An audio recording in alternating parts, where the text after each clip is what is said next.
Welcome guys to my YouTube channel learn English with Sameer. आज आपके सामने मैं लेकर आया हूँ डिटरमिनर्स। आज हम डिटरमिनर्स सीखेंगे। इंग्लिश में डिटरमिनर्स क्या होते हैं, डिटरमिनर्स के कितने काइंड्स होते हैं, डिटरमिनर्स को क्यों यूज किया जाता है, सेंटेंसेस में डिटरमिनर्स के क्या यूजेस होते हैं। So we have to understand each and everything in detail. For that you have to watch it till end. Please do not skip it because ये वीडियो जो बहुत इंफॉर्मेटिव होने जा रही है, आपको कुछ ना कुछ नया सीखने को जरूर मिलेगा इस वीडियो के एंड तक। सो बने रहिए। Let's learn what are the determiners. First of all we should understand this word determiners. Determiners जो वर्ड होता है हमारा डिटरमिनेशन से बना है। डिटरमिनेशन का मतलब होता है कुछ निश्चित करना या कुछ निश्चित। जब भी हम डिटरमिनर सेंटेंसेस में यूज करते हैं, सो इट मींस हम कुछ निश्चित करते हैं। क्या निश्चित करते हैं? किसी नाउन का प्लेस, किसी नाउन का नंबर, किसी नाउन की क्वांटिटी।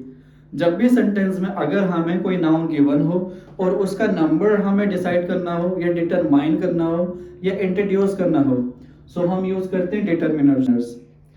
एंड हमारे ये 6 डिटरमिनर्स होते हैं मेनली इन इंग्लिश।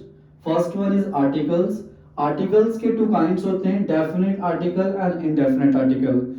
अगर आपको इनडेफिनेट आर्टिकल्स डिटेल में जानना है, सो मैंने YouTube पे वीडियो अपलोड कर रखी है यूज ऑफ एन के नाम से। आप वहां जाके वॉच कर सकते हैं और डिटेल में समझ सकते हैं ए और एन का कहाँ यूज किया जाता है और क्यों यूज किया जाता है। अगर मैं आपको ब्रीफली बताऊं आर्टिकल्स के यूज कहाँ क्यों किए जाते हैं, मैं फर्स्ट है हमारे पास डेफिनेट आर्टिकल। डेफिनेट इस वर्ड से हमें समझ आ रहा है कि डेफिनेट का मतलब होता है निश्चित कर देना। किस चीज को हम निश्चित करेंगे? किसी नाउन को। जब हम किसी नाउन को निश्चित कर देते हैं, उस सिचुएशन में हम डेफिनेट आर्टिकल द का यूज करते हैं। एग्जांपल्स के थ्रू समझने की कोशिश करेंगे। सपोज करो मेरे पास ये बहुत सारे मार्कर्स हैं, ब्लैक हैं, ब्लू है एंड रेड है। एक इसमें रेड है, बाकी सारे ब्लू एंड ब्लैक्स हैं।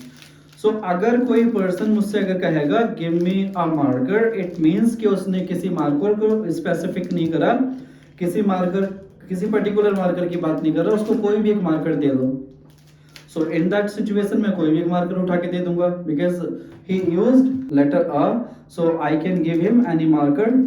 अगर कोई पर्सन कोई मुझे कहेगा give me the red marker, it means कि जो मेरे पास रेड मार्कर अवेलेबल है उसी मार्कर की बात कर रहा है। इसके बारे में वो भी अवेयर है कि मेरे पास ये मार्कर है, एक ही है, और मुझे भी पता है मेरे पास में यही मार्कर है, सो इसी की बात कर रहा है। Now take another example. Suppose करो आपके घर में कोई एक ही लाइट है। अगर आपने किसी को कहना होगा switch off the light, it means कि जो लाइट है आप उसी की बात कर रहे हैं, किसी और की बात नहीं कर रहे हैं। इसके बारे में जो स्पीकर होता है वो भी अवेयर होता है, फैमिलियर होता है, और जो लिसनर होता है वो भी फैमिलियर होता है। Let me give you another examples. अगर मैं कहूं the Taj Mahal, the Ganga, the red fort, it means that जो ताजमहल है वो यूनिक है, एक है, वो क्या है? डेफिनेट है। In that case I will use article the, जो कि हमारा डेफिनेट आर्टिकल है। बिकॉज मुझे भी पता है, जो स्पीकर है आई मीन आई, एंड जो लिसनर है यू, उसको भी पता है मैं किसकी बात कर रहा हूँ और मुझे भी पता है। जब दोनों पर्सन्स को पता होता है कि किसकी बात की जाती है, तो हम डेफिनेट आर्टिकल द का यूज करते हैं उस नाउन को निश्चित बनाने के लिए। अगर हमें किसी नाउन को निश्चित नहीं बनाना, हम किसी भी का यूज कर सकते हैं एन का। आई होप आपको ये ब्रीफली समझ आ गया होगा कि हम डेफिनेट आर्टिकल का कब यूज करते हैं और इनडेफिनेट आर्टिकल्स का कब यूज करते हैं। जब हमें कोई चीज डेफिनेट ना बनानी हो, निश्चित ना बनानी हो, तो हम यूज करते हैं इनडेफिनेट आर्टिकल का। अगर वो नाउन काउंटेबल है, सिंगुलर है, तो हम किसका यूज करेंगे? एन का। अगर वो नाउन अनकाउंटेबल है और डेफिनेट है, तो हम द का यूज कर सकते हैं। अगर वो नाउन काउंटेबल है, सिंगुलर है, अगर डेफिनेट है, फिर भी हम द का यूज कर सकते हैं। Now let's talk about possessive determiners. English में हमारे जो पॉजेसिव डिटरमिनर्स होते हैं उनको हम पॉजेसिव एडजेक्टिव्स भी कहते हैं। बिकॉज जो भी हमारे पॉजेसिव डिटरमिनर्स होते हैं, my, your, his, her, its, our and their, इन सब के बाद एक नाउन लगाना, नाउन मेंशन करना मैंडेटरी होता है इंग्लिश में। अगर मैं लिखूं my word, my car, my pen, my phone, my wallet, my hospital, जो भी हमें बोलना है, इन सब डिटरमिनर्स के बाद एक नाउन मेंशन करना जरूरी होता है। इसलिए हम क्या बोलते हैं? इनको डिटरमिनर्स बोलते हैं, जो कि किसी नाउन को डिटरमाइन करते हैं या फिर किसी नाउन को इंट्रोड्यूस करते हैं। जो भी हमारे पॉजेसिव डिटरमिनर्स होते हैं ये शो करते हैं सेंटेंसेस में ओनरशिप, रिलेशन, किसी नाउन के ऊपर अधिकार दिखाना हो, ओनरशिप शो करनी हो तो हम यूज करेंगे determiners, possessive determiners. And the third one is demonstrative determiners. Demonstrative determiners जो होते हैं वो सेंटेंस में पॉइंट करने के लिए यूज किए जाते हैं, स्ट्रेस देने के लिए यूज किए जाते हैं। जैसे मैंने कहा दैट कार, अब दैट कार जो मैंने कहा, मैंने पॉइंट कर दिया दैट कार, या फिर मैं कहूँ दिस बाइक, या मैं कहूँ दिस मार्कर्स। सो जब भी हम डिटरमिनर्स का यूज करेंगे, डेमोन्स्ट्रेटिव डिटरमिनर्स का, सो हम किसी नाउन को पॉइंट कर रहे हैं, हम किसी नाउन पे स्ट्रेस दे रहे हैं। In that situation we use demonstrative determiners. And the fourth one is quantifiers. English में क्वांटिफायर्स यूज किए जाते हैं, वो भी क्या होते हैं, डिटरमिनर्स ही होते हैं। क्वांटिफायर्स आपके काउंटेबल नाउन भी हो सकते हैं, अनकाउंटेबल नाउन भी हो सकते हैं।